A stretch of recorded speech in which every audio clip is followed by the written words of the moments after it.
எல்லாருக்கும் வணக்கம். Dividend stock அப்படின்னாலே நம்ம எல்லாருக்கும் ரொம்ப ஆசை, நிறைய டிவிடெண்ட் கொடுக்குற பங்காக பார்த்து வாங்கணும், அந்த ஷேர் கூட ரொம்ப ஜாஸ்தி வளர்ச்சி அடையணும் அப்படின்னு. ஸோ இன்றைக்கி நம்ம எப்படி அந்த மாதிரி நல்ல டிவிடெண்ட் கொடுக்குற ஸ்டாக்கை கண்டுபிடிக்கிறது, அது மட்டும் இல்லாமல் நீண்ட காலத்திற்கு தேவையான நல்ல முதலீட்டிற்கான ஒரு 6 சிறந்த டிவிடெண்ட் பங்குகள் என்ன அப்படிங்கிறத டீட்டெயிலாக பார்க்க போகிறோம். ஸ்க்ரீனர் எக்ஸாம்பிளோட வாங்க பார்க்கலாம். டிவிடெண்ட் இன்வெஸ்டிங்கை பொறுத்த வரைக்கும் நம்ம நிறைய பேர் பண்ணுற பெரிய தப்பு, வெறும் டிவிடெண்ட் பர்சன்டேஜை மட்டுமே பார்க்கறது, அதோட ஹிஸ்ட்ரி பார்க்கறதில்ல. அப்புறம் டிவிடெண்ட் பே அவுட் ரேஷியோ அல்லது டிவிடெண்ட் பே அவுட் பர்சன்டேஜ்னு ஒன்று இருக்குது, அதையும் பார்க்கறதே இல்லை. அது ஏன் முக்கியம்னு அடுத்து சொல்கிறேன், அதுக்கப்புறம் நம்ம ஸ்க்ரீனருக்கு போகலாம். ஸோ டிவிடெண்ட்னா ஒரு கம்பெனி அவங்கக்கிட்ட வர்ற வருமானத்தில் ஒரு பர்டிகுலர் பர்சன்டேஜாவது ஷேர் ஹோல்டர்ஸ் கொடுக்கறது தான் டிவிடெண்ட். அது உங்களுக்கு நல்லாவே தெரிஞ்சிருக்கும். டிவிடெண்ட் பே அவுட் அப்படின்னா என்னென்னா, அந்த பர்டிகுலர் டிவிடெண்ட் கொடுக்குறோம் இல்லையா, அது எந்த அளவுக்கு ஏர்னிங் பர் ஷேரில் இருக்குது அப்படிங்கிறது. ஃபார் எக்ஸாம்பிள், ஒரு கம்பெனியோட ஏர்னிங் பர் ஷேர் 10 ரூபா இருக்குன்னு வச்சுங்க, டிவிடெண்ட் 4 ரூபா கொடுக்குறாங்கன்னா 40% பே அவுட் பர்சன்டேஜ். ஸோ இந்த பே அவுட் பர்சன்டேஜ் அதிகமாக இருந்தால் தான் அந்த கம்பெனி நிறைய வருமானத்தை ஷேர் ஹோல்டர்ஸ்க்கு கொடுக்குதுன்னு அர்த்தம். ஒரு கம்பெனி 70% அதுக்கும் மேலே நல்ல டிவிடெண்ட் கொடுக்குதுன்னா அதோட டிவிடெண்ட் பே அவுட் ரேஷியோ நல்லா இருக்குன்னு அர்த்தம். ஸோ இது எப்போ நடக்கும்னா, கம்பெனி ரொம்ப வருஷமாக இருக்கும், அதிகமாக இதுக்கு மேலே பெருசாக வளர்ச்சி அடைய முடியாது, ஆனால் அந்த 10% வளர்ச்சி தொடர்ந்து போய்கிட்டே இருக்கும். இது ஜென்ரலாக கன்சியூமர் ஸ்டேப்பிள்ஸ், எஃப்எம்சிஜி, ஒரு சில ஐடி கம்பெனி, யூட்டிலிட்டி கம்பெனி, இந்த மாதிரி கம்பெனி இந்த மாதிரி நல்ல டிவிடெண்ட் பே அவுட்டில் இருக்கும். அதே ஒரு சில கம்பெனி 30% அதுக்கும் கீழே தான் டிவிடெண்ட் பே அவுட் இருக்கும். அந்த மாதிரி கம்பெனிகள் எப்படி இருக்கும்னா, அவங்க கிட்ட இருக்கிற வர்ற வருமானத்தை தொடர்ந்து அதே கம்பெனியில் வளர்ச்சிக்கு முதலீடு செய்கிறது கம்பெனியாக இருக்கும். இது பார்த்தீங்கன்னா ஹை க்ரோத் கம்பெனி சொல்லுவாங்க. நம்ம க்ரோத் இன்வெஸ்டிங்கில் பார்த்த முக்கால்வாசி கம்பெனி இந்த மாதிரி டிவிடெண்ட் மோஸ்ட்லி கொடுக்கவே மாட்டாங்க. நீங்கள் பார்த்தீங்கன்னா யூஎஸில் இருக்கிற மைக்ரோசாஃப்டே எப்போதுமே டிவிடெண்டே கொடுக்காத ஒரு கம்பெனின்னு சொல்லலாம். ஏன்னா அவங்க தொடர்ந்து அவங்களோட வளர்ச்சியில் தான் ஃபோக்கஸ் பண்ணுவாங்களே ஒழிய ஷேர் ஹோல்டர்ஸுக்கு டிவிடெண்டாக கொடுக்கணும்னு ஃபோக்கஸ் பண்ண மாட்டாங்க. ஒரு கம்பெனி 100% அதுக்கும் மேலே டிவிடெண்ட் பே அவுட் பர்சன்டேஜ் இருக்குன்னா என்ன அர்த்தம்னா, அந்த கம்பெனி ரொம்ப வெல் எஸ்டாப்ளிஷ், முக்கியமாக கவர்மெண்ட் கம்பெனியாக இருக்கும். ஏன்னா கவர்மெண்ட் தான் 51 அதுக்கு மேலே உள்ள பர்சன்டேஜ் ஷேர் ஹோல்டிங் பேட்டர்ன் இருக்கும். ஸோ அதனால் இவங்க வர்ற வருமானத்தை முழுசாக கொடுத்துருவாங்க. அது மட்டும் இல்லாமல் சமயத்தில் மேலேயும் கொடுக்குற மாதிரி இருக்கும்.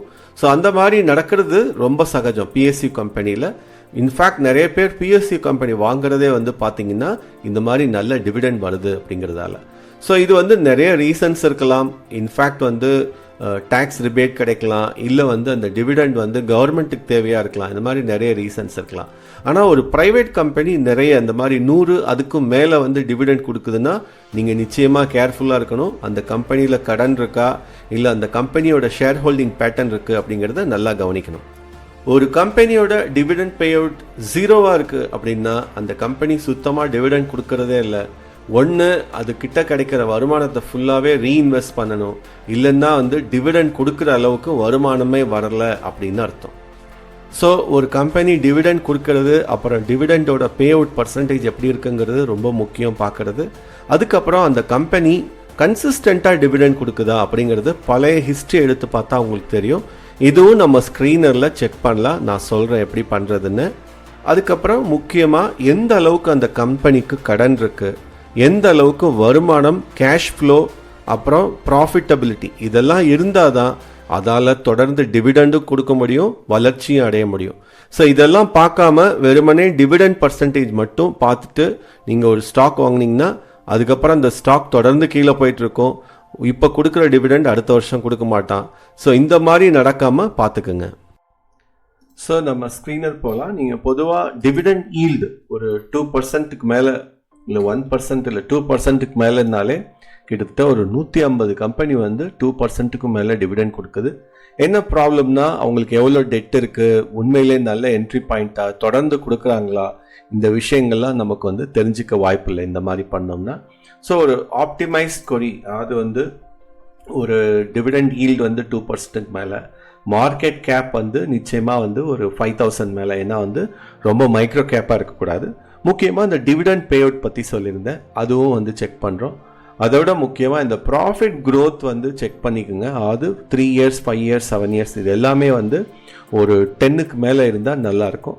அதுக்கப்புறம் average years dividend 5 years dividend வந்து அதாவது 5 வருஷத்துக்கு வந்து ஆவரேஜாக டிவிடெண்ட் கொடுத்துட்ருக்காங்க அப்படிங்கிறது ரொம்ப முக்கியம்.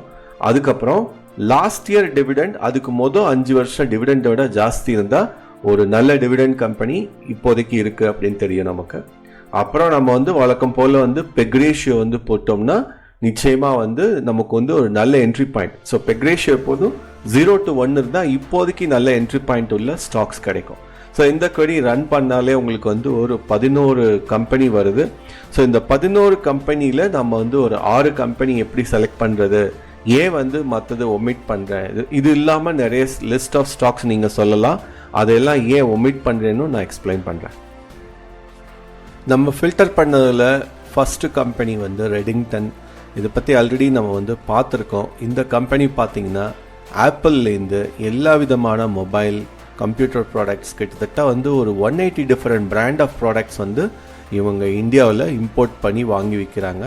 ஸோ இவங்க வந்து கிட்டத்தட்ட ஒரு மார்க்கெட் ஷேர் பார்த்திங்கன்னா ரொம்ப அதிகம். அதுக்கப்புறம் இப்போதைக்கு ரொம்ப நல்ல பி ரேஷியோ பெக் ரேஷியோவில் கிடைக்குது. அஃப்கோர்ஸ் டிவிடெண்ட் ஈல்டு வந்து 3 தான், ஆனாலும் வந்து ரொம்ப கன்சிஸ்டண்ட்டாக பே பண்ணுறாங்க. மற்றபடி இதோட இபிஎஸ், ஆர்ஓஇ, ஆர்ஓசிஇ, ப்ராஃபிட் எல்லாமே சூப்பராக இருக்குது. இது வந்து ஒரு லாங் டேர்முக்கு ஒரு நல்ல ஸ்டாக். ஸோ நம்ம லிஸ்ட்டில் இல்லாத கிட்டத்தட்ட வந்து அந்த ஃபில்டர் அவுட்டில் கொஞ்சம் ஒரு சில ஃபேக்டர்ஸ்னால வெளியில் போன ஒரு ஸ்டாக் வந்து பவர் கிரிட். ஆனால் அவங்களோட டிவிடெண்ட் ஈல்டு வந்து கிட்டத்தட்ட 3.57. அவங்களோட பி ரேஷியோவும் சீப்பாக தான் இருக்குது. இப்போதைக்கு பெக் ரேஷியோ கொஞ்சம் ஜாஸ்தியானதால் இது ஃபில்டர் அவுட் ஆகிருந்தது. மற்றபடி இதோட கரண்ட் ப்ரைஸ் கிட்டத்தட்ட ஹையை விட ரொம்ப நல்லா கம்மியாக இருக்குது. ரீசெண்ட் டைமில் ரொம்ப கிராஷ் ஆகிருக்குன்னே சொல்லலாம். ஸோ இதுவும் வந்து ஒரு long term portfolio stock, under valued portfolio ஸ்டாக்குன்னே சொல்லலாம். அவங்களுக்கு வந்து 80+% வந்து market share power transmission, power டிஸ்ட்ரிபியூஷனில் இருக்குது. So this is a real good dividend plus portfolio under valued stock. நம்ம ஓஎன்ஜிசி பற்றியும் நிறைய வாட்டி பார்த்துருக்கோம். ஒரு சாலிட் கவர்மெண்ட் பிஎஸ்யூ இப்போதைக்கு நல்ல சீப்பான ப்ரைஸில் கிடைக்குது. பி ரேஷியோ 7 தான். இண்டஸ்ட்ரி பி பார்த்திங்கன்னா ஆல்மோஸ்ட் 3 times. ஒரு சாலிட் டிவிடெண்ட் ஈல்டும் வந்து கன்சிஸ்டண்ட்டாக கொடுக்குறாங்க. கிட்டத்தட்ட சேவிங்ஸ் அக்கௌண்ட்டை விட ஒரு நல்ல டிவிடெண்ட் ஈல்டுன்னு சொல்லலாம். அதே மாதிரி அதோட பெக் ரேஷியோவும் சூப்பராக இருக்குது.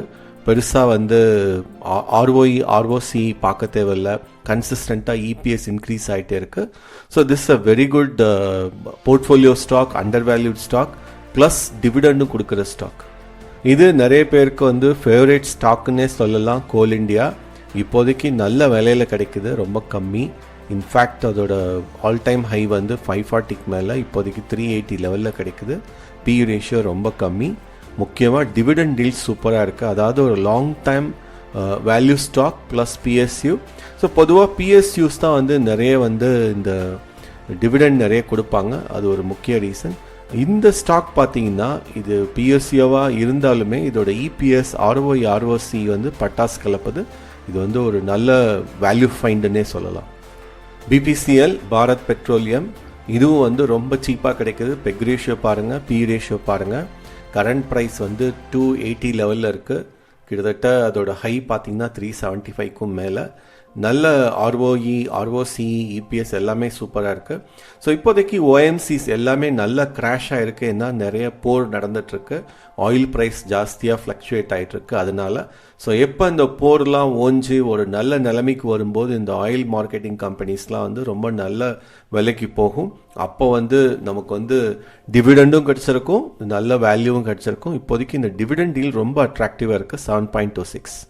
அடுத்த ஸ்டாக்கும் ஓஎம்சி தான், இந்தியன் ஆயில். யாருக்கு வந்து பாரத் பெட்ரோலியம் பிடிக்கலையோ அவங்களுக்கு ஒரு நல்ல ஆப்ஷன் வந்து இந்தியன் ஆயில். ரொம்ப சீப்பாக கிடைக்குது. ஆனால் வந்து வேல்யூஷன் படி பாரத் பெட்ரோலியம் தான் சீப்பான்னு சொல்லுவேன். டிவிடெண்ட் ஈல்ட் படி ஐஓசிஎல் வந்து ரொம்ப ஹை. இருக்கிறதுலே வந்து அதிகமாக கொடுக்குற இந்த 6 ஸ்டாக்கில் அதிகமாக டிவிடெண்ட் ஈல்ட் இருக்கிற ஸ்டாக் வந்து ஐஓசிஎல். ஸோ இதுவும் நான் சொன்ன மாதிரி இந்த போர்லாம் ஓஞ்சதுக்கப்புறம் நல்ல வேல்யூக்கு போக அதிக சான்ஸ் இருக்குது. ஸோ 70s 60s 80s லெவலில் இருந்த ஸ்டாக் வந்து ஒரு 1 இயர் ப்ளஸில் ரொம்ப ஃபாஸ்ட்டாக டபுள் ஆகி மேலே போச்சு. அதுக்கப்புறம் வந்து இந்த 2 போர் வந்ததால் ரொம்ப கீழே வந்திருக்கு. மற்றபடி இவங்க நிறைய ஃபோக்கஸ் பண்ணுறாங்க. ஆயில் மட்டும் இல்லாமல் நிறைய அதர் கைண்ட் ஆஃப் ஃபியூல் வந்து ரொம்ப ஃபோக்கஸ் பண்ணுறாங்க. ஸோ ஆயில் மார்க்கெட்டிங்கில் வந்து இந்த 2 கம்பெனி ரொம்ப நல்லா போயிட்டுருக்கு. ஸோ 2த்தில் ஒன்றும் செலக்ட் பண்ணலாம் வாட்ச் லிஸ்ட்டுக்கு. இல்லை இது ரொம்ப சீப்பாக வந்து ப்ரைஸ் வேணும் அப்படின்னா இந்த ஸ்டாக்கு, பட் வேல்யூஷன் படி சீப்பாக இருக்கிறது பாரத் பெட்ரோலியம் தான். ஸோ ஒரு சில ஸ்டாக்ஸ்லாம் எக்கச்சக்கமாக வந்து டிவிடெண்ட் கொடுக்குறாங்க, அதை ஏன் நீ சொல்லலை அப்படின்னு சொல்லி நீங்கள் கேட்கலாம். ஃபார் எக்ஸாம்பிள் ஹிந்துஸ்தான் ஜிங்க் ரொம்ப வருஷமாக ரொம்ப நல்ல டிவிடெண்ட் ஈல்ட் கன்சிஸ்டண்ட்டாக பே பண்ணுற ஒரு கம்பெனி. ஆனால் நீங்கள் நல்லா கவனிச்சிங்கன்னா இந்த ஸ்டாக் இப்போதைக்கு என்ட்ரி லெவலே கிடையாது. ஏன்னா பெக் ரேஷியோ 92க்கு மேலே இருக்குது. நம்ம முன்னாடியே சொல்லிட்டு இருக்கோம் பெக் ரேஷியோ ரொம்ப கம்மியாக இருக்கணும், 1க்கு கீழே இருக்கணும், இல்லை 0க்கு மேலே இருக்கணும், அதுதான் ரொம்ப நல்ல என்ட்ரி பாயிண்ட் அப்படின்னு. ஸோ அப்படி பார்த்தா இந்த ஸ்டாக் வந்து நல்ல ஸ்டாக்கு தான், நிறைய மோனோபோலி இருக்குது. பட் என்ன ப்ராப்ளம்னா இப்போதைக்கு வேல்யூவேஷன் ரொம்ப மோசமாக இருக்குது. ஸோ கொஞ்சம் வெயிட் பண்ணி தான் வாங்கணுமே ஒழிய இதை இப்போதைக்கு வந்து என்ட்ரி பாயிண்ட்டே இல்லை. அதனால தான் வந்து இந்த டாப் 6 டிவிடெண்ட் ஸ்டாக்கில் இது இல்லை. அதே மாதிரி நிறைய பேர் கேட்குற ஒரு கேள்வி வந்து வேதாந்தா ஏன் வந்து இவ்வளோ டிவிடெண்ட் டீல் வந்து பேங்க் எஃப்டியை விட ஜாஸ்தி கொடுக்குறாங்க. பேங்க் எஃப்டிஏ 7-8 தான் வருது, இது டிவிடெண்ட் டீல் நிறைய இருக்குது. ஆனால் நீங்கள் வந்து இதோட பெரிய ப்ராப்ளம் நிறைய கடன் இருக்குது. இதோட கடன் டெட் ஈக்விட்டி ரேஷியோ மட்டும் இல்லாமல் இதோட பெக் ரேஷியோவும் பாருங்கள் நெகட்டிவில் இருக்குது. ஸோ பெக் ரேஷியோ எப்போ நெகட்டிவில் இருக்கோ இவங்களுக்கு வந்து வருமானம் வர்றது என்னன்னே தெரியல அப்படின்னு அர்த்தம். நிறைய பிரச்சனைகள் இருக்குது இந்த கம்பெனியை சுற்றி. அதனால் ஷியோராக வந்து நம்ம கரண்ட் ப்ரைஸ்க்கு வாங்கிட்டு டிவிடெண்ட் வருதுன்னு வச்சுக்கிட்டோம்னா கூட அதோட ப்ரைஸ் வந்து ஒரு 30-40% கீழே போச்சுன்னா என்ன பண்ணுவீங்க? ஸோ அதனால தான் நீங்கள் வந்து பெக் ரேஷியோ கவனிக்கணும். வெறும் வந்து டிவிடெண்ட் ஈல்டை மட்டும் பார்த்துட்டு ஒரு ஸ்டாக்கை வாங்கக்கூடாது. அதோட பே அவுட் ரேஷியோ எப்படி இருக்குது, அதுக்கப்புறம் பெக் ரேஷியோ எப்படி இருக்குது, வேல்யூஷன் எப்படி இருக்குது, நிறைய விஷயங்கள், முக்கியமாக ப்ராஃபிட் கன்சிஸ்டண்ட்டாக இருக்கா. வெறும் டிவிடெண்ட் மட்டுமே கொடுக்குற ஒரு கம்பெனி வந்து ப்ராஃபிட் இல்லைன்னா எப்போ அதோட ப்ரைஸ் வந்து பாதிக்கும் கீழே கூட கிராஷ் ஆகி நம்ம பார்த்துருக்கோம். அதனால தான் வந்து வேதாந்தா செலக்ட் பண்ணல. இந்த வீடியோ உங்களுக்கு யூஸ்ஃபுல்லாக இருக்கும்னு நம்புகிறேன். அப்படி இருந்தால் லைக் பட்டனை கிளிக் பண்ணுங்கள். இன்னும் சப்ஸ்கிரைப் பண்ணலைன்னா சப்ஸ்கிரைப் பண்ணுங்கள். அப்புறம் ஒரு முக்கியமான விஷயம், வீடியோஸ் ரொம்ப லாங்காக இருக்கே அப்படின்னு ஒரு சிலர் சொல்கிறாங்க. 2 நிமிஷம் 3 நிமிஷத்தில் வீடியோ போடுங்க அப்படிங்கிறாங்க. வெறும் வந்து ஸ்டாக் பேரை மட்டும்தான் சொல்ல முடியும் 2-3 நிமிஷத்தில். ஸோ நம்ம கான்செப்ட் என்னன்னா ஒரு விஷயத்தை நல்லா சொல்லி அதை எப்படி வந்து நம்ம வந்து கற்றுக்கணும் அப்படிங்கிறது தான் ஃபோக்கஸ்.